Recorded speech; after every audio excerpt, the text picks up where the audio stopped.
tajuar. Ndërkohë, zoti Nezha e mbajtet premtimin për protestë që do thotë dikush nuk e ka mbajtur premtimin për t'ju zgjidhur problemin. Po, mirëmëngjes. Ishte e pashmashme protesta, ishte e pashmashme. Problemi është që domethënë me gjithë këto sensibilizime që kemi bërë, asnjë politikan, asnjë administrator nuk ka patur një sekond kohë që të na interpeloj, na dëgjoj, të kërkoj çfarë zgjidhje mund na japi në gjë, çfarë, Eshtje totale. Kjo është shumë e rrezikshme.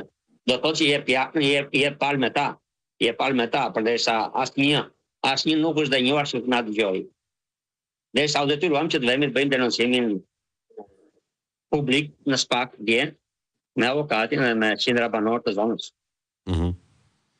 Cili është, le të themi, shpresa juaj për momentin dhe plani? A keni besim që do të ketë një ndërhyrje të beftë të drejtësisë dhe kë keni paditur? Ne shpresojmë që SPAK-u ta marrë seriozisht. Dhe përkundër do të lutesha shumë ta marrë seriozisht këtë gjë. SPAK-u dhe gjithë ata që kanë në dorë këtë çështje ta marrë seriozisht dhe ta zgjidhin, sepse këtu kemi domethënë